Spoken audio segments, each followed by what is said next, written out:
Acabamos de hacer unos hermosos ejercicios espirituales como preparación a la fiesta de nuestra Santa Madre.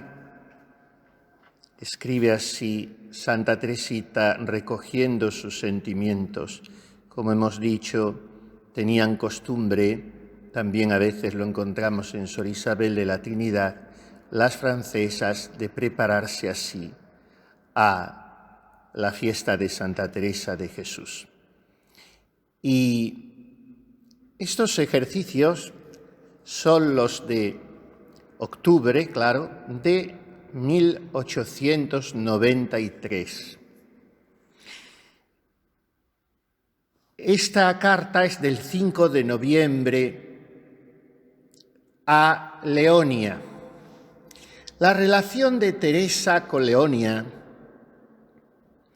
es un modelo de paciencia, de saber esperar los ritmos de Dios en un alma débil y defectuosa.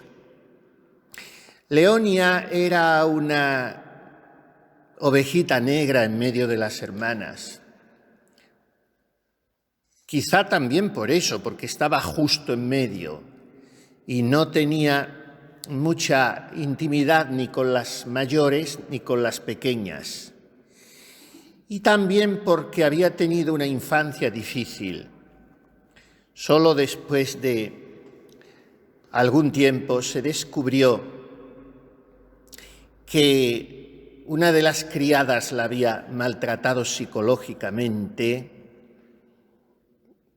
posiblemente incluso a nivel físico, pero sobre todo psicológicamente. Esa criada la tenía absolutamente abducida, tenía su voluntad esclavizada y le tenía prohibido que hablase de esa relación con nadie en la familia, claro. Y Leonia había crecido atemorizada.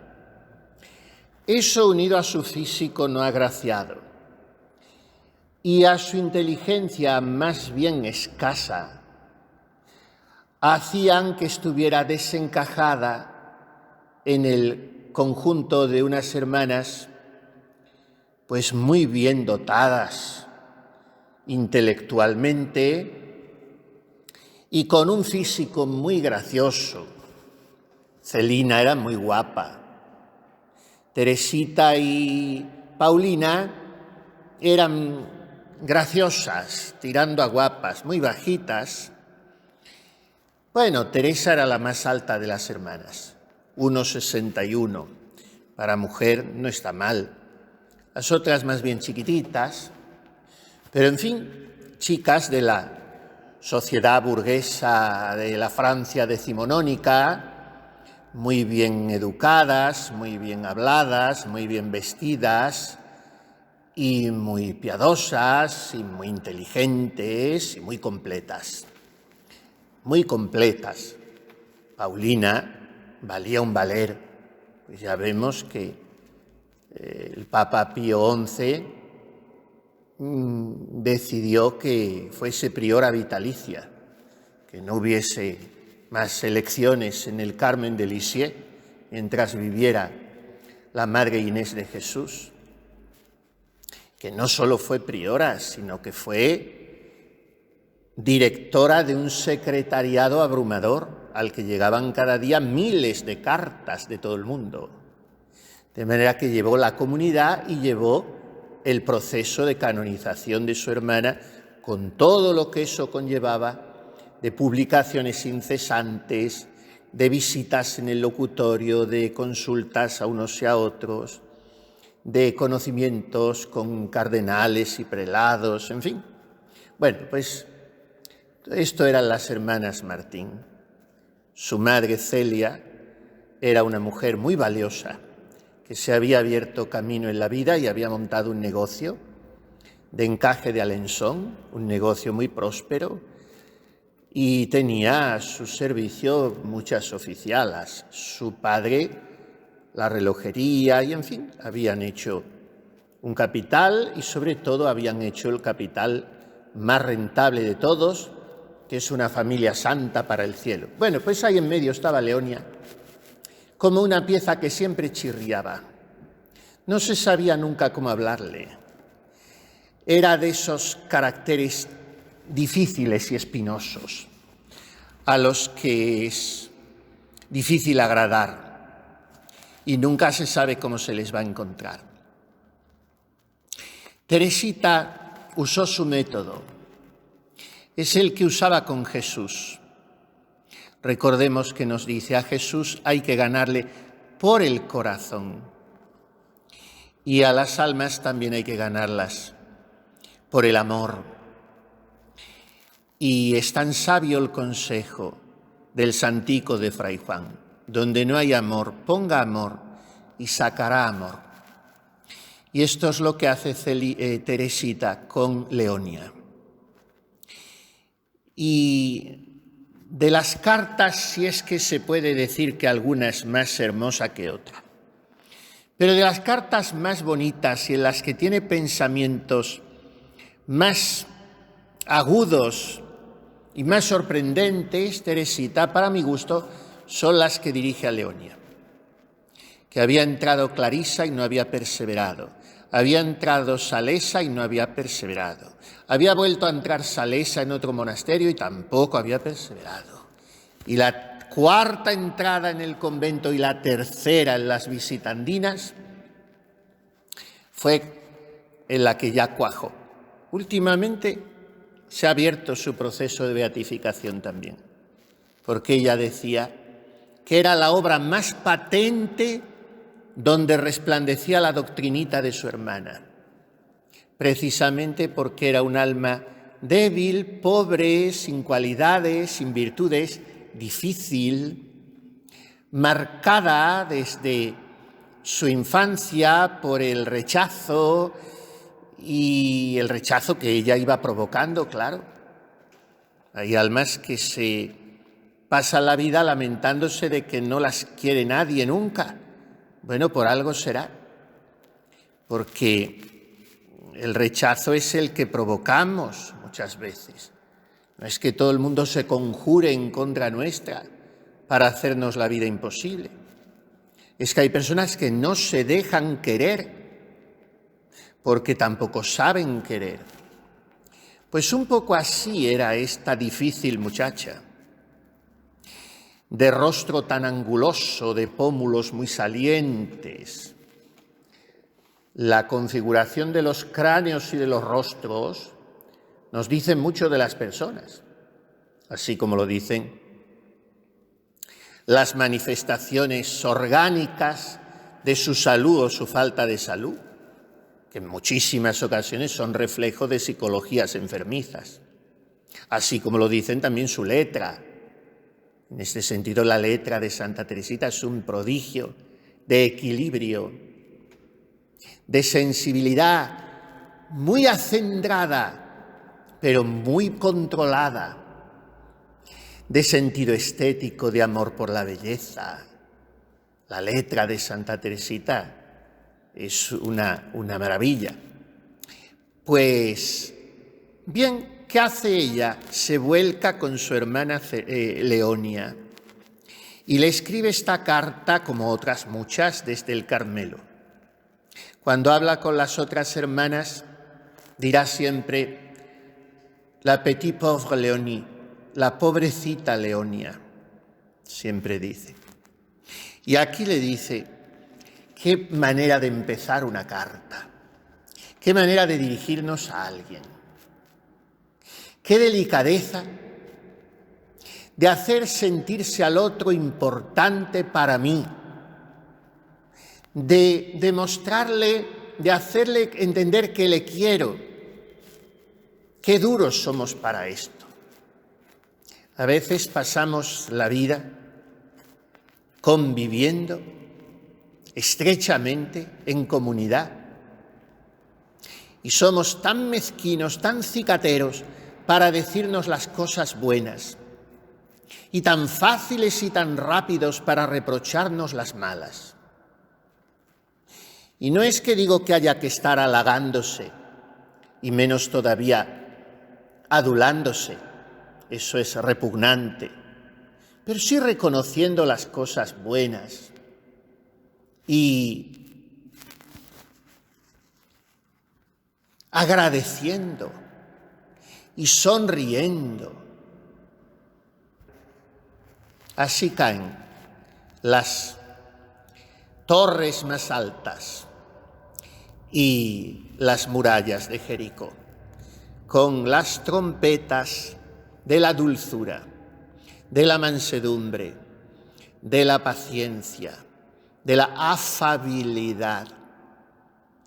Y así actuaba Teresita. Y entonces escribe esta carta a Leonia y empieza diciéndole: querida Leonia, me siento enormemente feliz con tu felicidad.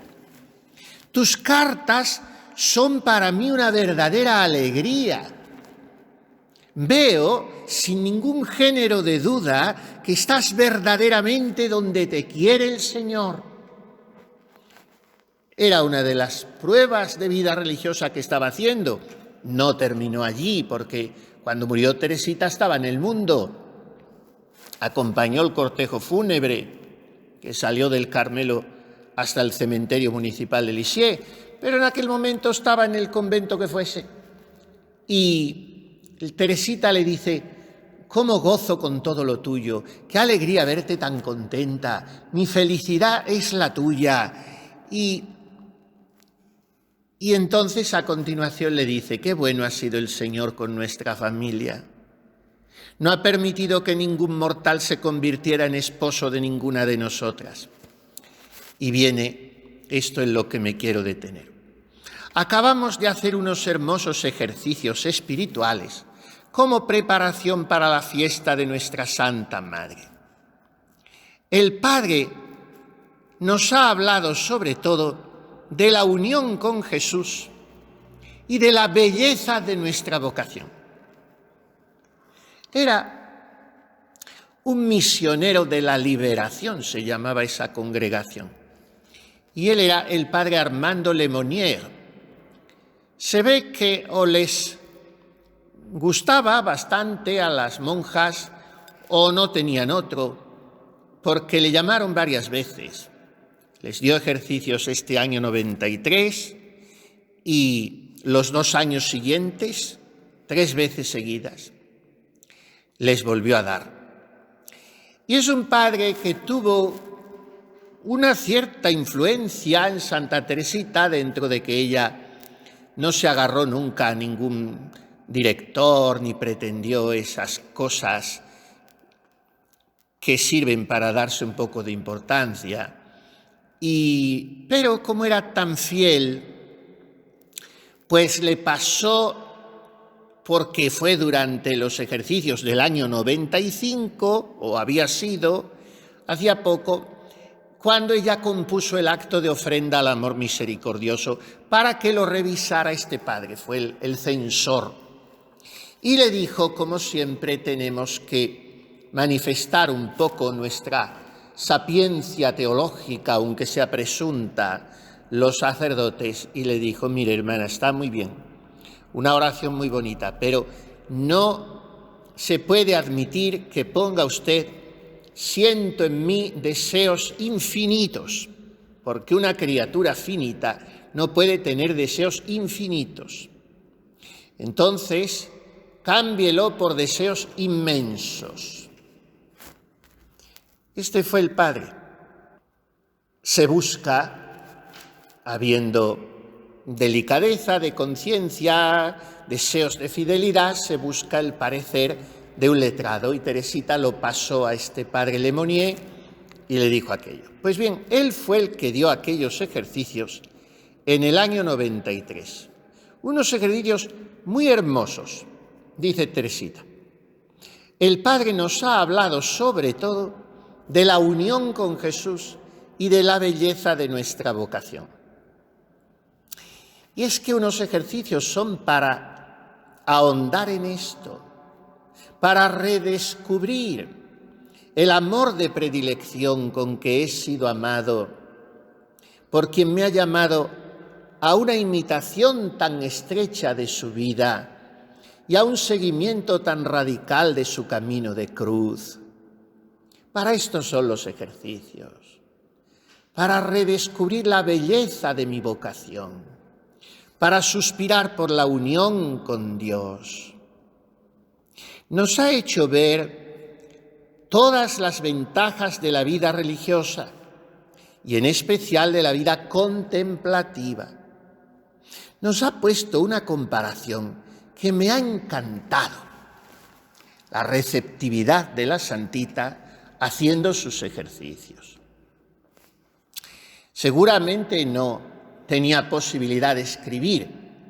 Se iba corriendo después a la celda para, con un poco de luz y con un lápiz, escribir, porque en el coro carecía de ambas cosas.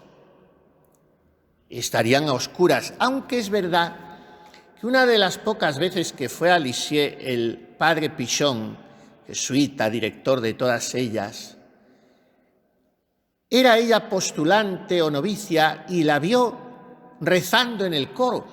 No sé cómo, porque los coros suelen tener las rejas cerradas y si es que la tienen abierta están en penumbra. Pero la vio y reputó que su fervor era demasiado infantil y envuelto en dulzuras.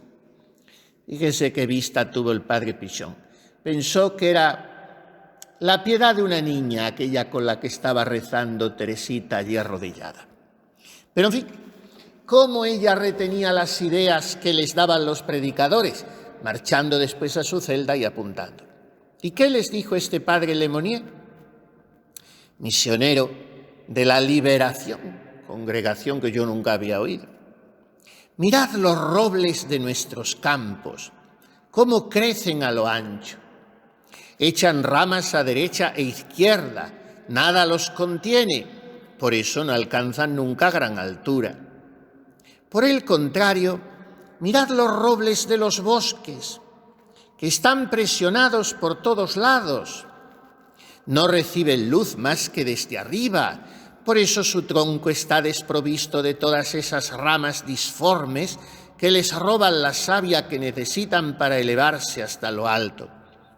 No ven más que el cielo, y así toda su fuerza se dirige hacia allá y pronto alcanzan una altura asombrosa.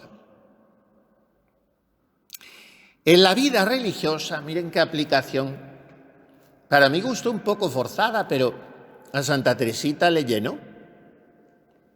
En la vida religiosa el alma, al igual que el joven roble, se encuentra presionada por todos los lados por la regla y sus movimientos se ven cohibidos, obstaculizados por los árboles del bosque, pero ve luz cuando mira al cielo. Solo allí puede descansar su mirada. Nunca debe tener miedo de elevarse demasiado hacia allá. Repito que no me satisface demasiado la aplicación de la imagen. Cuando la he leído se me ha ocurrido otra. ¿Cuál es el roble del campo que, como no tiene a su lado otros árboles, echa ramas hacia afuera y acaba siendo un árbol un poco deforme? El alma que actúa con una falsa libertad, con una libertad a su modo. El alma que cree que puede echar las ramas por su cuenta.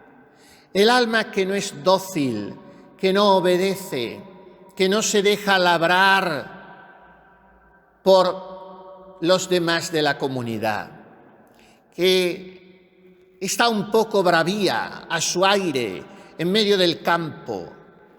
¿Cuál es el roble? No de la llanura en la campiña, sino del bosque. El que tiene alrededor muchos otros robles. O sea, el que se deja, no diremos ni mucho menos oprimir o agobiar, sino que se deja orientar hacia arriba por los que tiene a su lado, porque como están muy cerca, tienen que para recibir la luz mirar todos arriba. Esto es vivir en comunidad y esto es vivir en obediencia. No ser el roble salvaje del campo, sino el roble disciplinado del bosque, que tiene a su lado otros robles. Como todos crecen rectos y hacia arriba, y todos echan las ramas en la misma dirección, él va aprendiendo a crecer así. ¿Por qué crece? Porque teniendo a su lado tantos robles, no les mira a ellos, porque si no, no crecería, sino que junto con ellos miran todos hacia arriba. Eso es la comunidad. Dice en su librito celebérrimo, Le Petit Prince, el Principito, dice Antoine de Saint-Exupéry, amarse no es mirarse el uno al otro, sino mirar los dos en la misma dirección.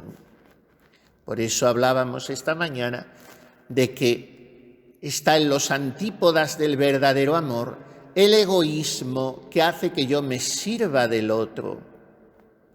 Aunque canonice ese egoísmo diciendo que es por Dios, no. Es para satisfacer mi sensibilidad o mi necesidad afectiva, puesto que no la pongo en Dios. Entonces, amarse es convivir con los otros robles, buscando el bien de ellos, empezando por buscar el mío, porque la caridad bien entendida empieza por uno mismo, cuando se trata del bien espiritual. Esto les había dicho aquel padre en aquellos ejercicios. Y termina esta breve carta Teresita diciendo a Leonia: querida hermanita, creo que te gustará que te hable de estas cosas. Nuestra felicidad está en hablar de los asuntos del alma, en sumergir nuestros corazones en el infinito. Queridas hermanas, ¿de qué hablamos? ¿De qué está lleno nuestro corazón? Porque de su abundancia hablará la boca. ¿Cómo son las únicas conversaciones que podemos tener, que son las de la recreación o las que mantengo como una cierta dirección espiritual breve, no pesada, con la madre priora o con la maestra? ¿Cómo son mis conversaciones? ¿Son de los asuntos del alma?, dice Teresita. ¿O son de frivolidades superficiales y pueriles? ¿O son de curiosidades, de cosas que suceden en mi entorno, en mi ámbito? ¿O son de quejas? ¿O son de apreciación negativa de todo? ¿O son de los asuntos del alma? ¿Cómo son nuestras conversaciones? ¿O son de enfermedades, conversaciones agotadoras, interminables, autorreferenciales, obsesivas? ¿Cómo son? Porque a una persona se la conoce por los temas de su conversación. Y dice Teresita, nuestra felicidad está en hablar de los asuntos del alma, en sumergir nuestros corazones en el infinito. Y así termina la carta pidiendo perdón por el estilo tan farragoso en que la redacta. Pero, hermanita querida, prefiero dejar correr la pluma a impulsos del corazón a redondear las frases y escribirte una página literaria. Y sin embargo, ¿cómo redondea de bien las frases? ¿Y con qué Perfección escribe porque escribe con mucha verdad, con mucha justeza, con mucho equilibrio. Pues bien, aquellos fueron sus ejercicios del año 1893. Aún nos queda repasar sus impresiones sobre algunos otros posteriores, sobre todo los de 1896, que fueron sus últimos ejercicios. Pero esto, con el favor de Dios, lo veremos mañana en meditaciones que creo nos resultarán muy provechosas, porque girarán en torno a los pensamientos que desembocan en ese monumento espiritual que es el manuscrito B, la carta a Sor María del Sagrado Corazón.